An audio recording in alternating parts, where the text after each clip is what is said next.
I would like to introduce someone who has his 10,000 hours, Dr. Ralph Broadwater.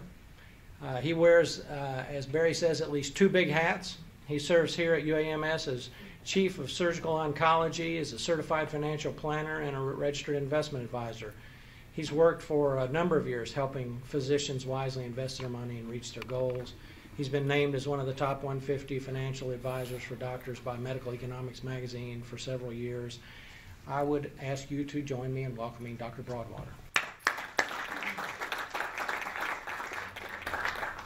Let you set yours over here. Get organized here in just a sec. Dr. Searles asked me to talk tonight, and I wanted to focus on some specific things that are related to us as physicians, related to financial planning and investing. And I'm going to kind of give some of my biases from both working with physicians in this area and dealing with my own financial issues over this time period. I give these kinds of talks a lot, and a few years ago the chief of surgery at Harvard asked me to make the title more sexy. And so this was the title we came up with.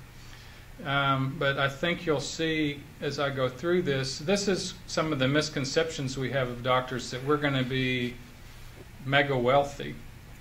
And I think that's a path or a trap we can embark on that can create a lot of problems for us. You can email me if you want a copy of these slides, and I'll be glad to just send them to you. So I'm going to cover a few core issues for physicians and then try to give you some specific examples for you can be successful, and then there will be some time for questions for all these different talks. You know, we're talking a lot about money and investing and financial planning, and everybody wants to hurry and get going on all this. I wanted to have you focus first of all on your priorities for the next 4 to 5 years, and they're really up here, because I think you're going to be busy and not have a lot of time to take care of a lot of these things the way you should, but these are the things you really need to take care of. Trying to become the best trained physician in your discipline. Developing skills to become a lifelong learner, because the pace of information and technology is so rapid now. If you don't do that well, you're going to be left behind. To learn how to enjoy life, because you're going to be working hard both in your training and when you're a physician in practice. And to learn how to set long-term goals. You'll see in a minute we're really good at doing short-term goal setting, but none of us are that reflective in doing what Michael talked about, getting the big picture of life and making that what you want it to be.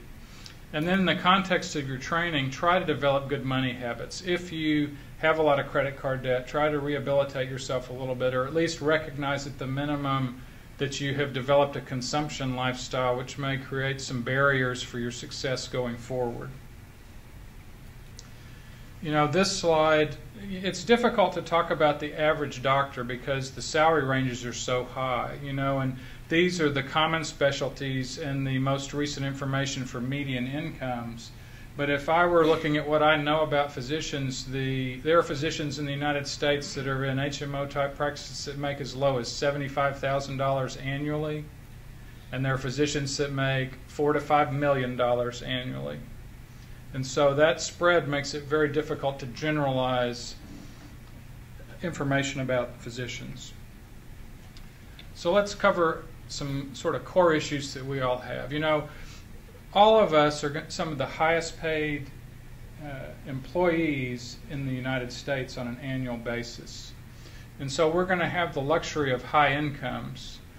One of the problems we have, though, is because we're all training so long and getting educated, we work for very low pay for a long time, and we live on delayed gratification.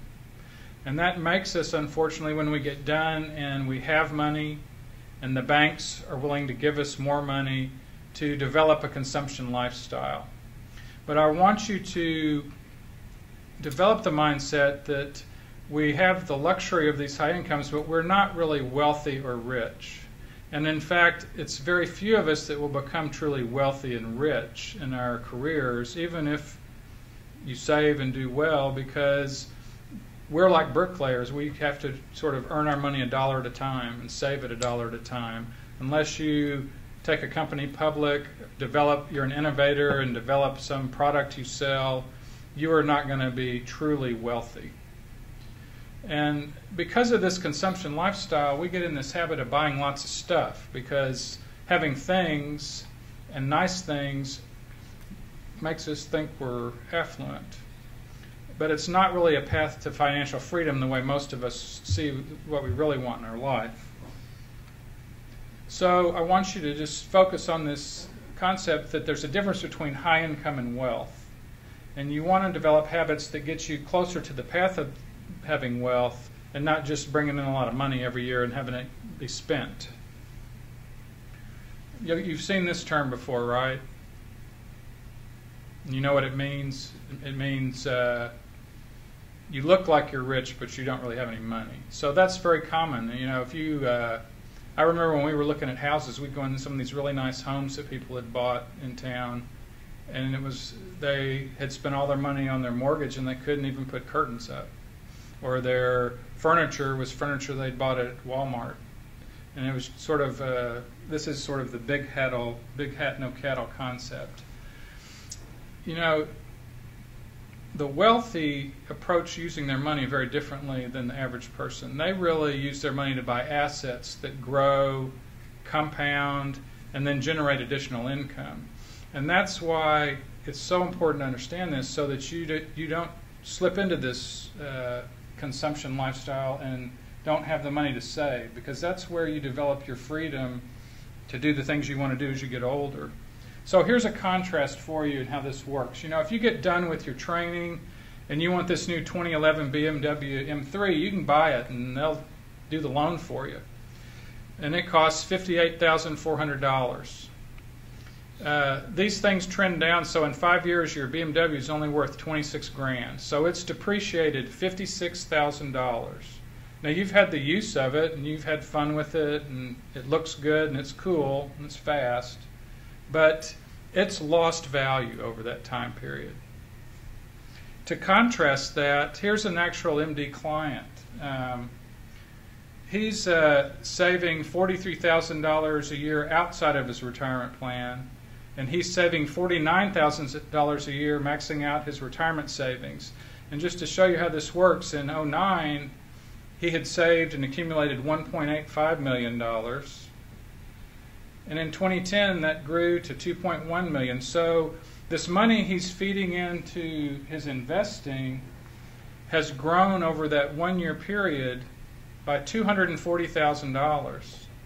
So what's interesting is that's a 10.4% gain. That's interesting. But what's really interesting is he's earned more now in his investments and retirement plan than his salary. So he's creating a structure that's going to accumulate wealth and get him closer to being successful than the person who's buying the M3. Okay? So you have a choice when you're sitting here. You can have the consumption lifestyle, which is really putting the money down the drain, and then you're big hat, no cattle. Or you can mentally say, it's really critical that I save and invest, and then you are big hat, big cattle. Okay? It's just something to think about. We are really great at accomplishing things as physicians, but it's all short-term stuff. You know, we get used to studying for that next test, applying for medical school, interviewing for your residency. It's like, what's the next month to 6 month thing? And we get really busy, and we never really get reflective on, what do I really want to accomplish and do? And why that's important to set long-term goals is that if you don't know where you're heading, you may head off in a completely the opposite direction. And just so you think about it, we all have different domains in our lives. And I've listed what I think are sort of the important domains. You have professional goals, what you want to accomplish as a doctor. You have personal goals. That's distinct from if you're married or have a partner or if you have a family, and you want to accomplish things in that role. Regardless if you want to or not, you're going to be viewed in your community as a leader. And so you're going to have goals, or you should use that expectation to accomplish something or to do good. And so you ought to reflect on that and do something. And I think most of us have spiritual goals that we want to nurture and improve upon as we get older, and you need to have a plan for what you're doing with that. In financial life, it's important to be long-term with your goals, because if you don't understand the issues, you won't have any flexibility. And the primary reasons we've talked about a little bit, inflation is a powerful thing over your lifetime. And it will increase how much money you need to retire and live on. And if you don't plan for that, you're not going to, you're going to think you've done really well, and you're going to have half what you need to support yourself. And this is a good example of inflation. This is the change in the cost of a stamp over this 25-year period. And oddly enough, just since 01, it had gone up yet again, and a 30% increase. And this works out to about the inflation rate that Michael was talking about. So let me show you how this works in planning and why it's important to have long-range planning. Let's take sort of the average physician, and for planning purposes, we can say they have a $200,000 a year income, and they're 30 years old. They've just started their practice, and in their vision of life, they want to retire at age 60. And we'll make some general assumptions that inflation is going to be about 2%, and then we could earn either 7, 8, or 9% on what we save and invest over that period annually, and that we're not trying to save up a big inheritance for our kids that we can deplete what we've grown over our retirement. So because of inflation, rather than that $200,000, you're really going to need $362,000 for the same lifestyle. And to not run out of money, because you can only pull out a small percentage per year to guarantee you don't run out of money, you need to accumulate about $5 million to support yourself. So if we can, just as a general rule of thumb, for the average physician salaries ranges, most doctors are going to need to try and have accumulated somewhere between $3 and $8 million by the time they're ready to retire, to not run out of money. One of the things that is important to note is if you say you're going to retire at 60 and you're 30, that's a 30-year working career. The average lifespan now for a man is about 81. So that means half the people are going to live to be more than 81. So your time in retirement, if you retire early or young, may be longer than the time you have to work to accumulate the capital you need to retire. So it can be a daunting thing if you don't start early and get organized. Now that $3 to $8 million sounds like a lot of money, doesn't it? And like it's a hard thing to do. In fact, it's not that hard if you start early and don't make big mistakes. And this is just an example to show you how much you have to save per year if you could get 7, 8, or 9%, and how much you have to save per month on top of doing the average into your retirement plan. Most doctors are really good about saving into the retirement plan because that happens automatically and they never see that. But that's not enough in and of itself if you just do that. So you can see these kinds of numbers per month. If you can get 9% return, you ought to be able to save $200 a month. Y'all are talking about dedicating more than that to pay your interest payment at your residence salary. So this ought to be doable to get you to $5 million if you start at that younger age.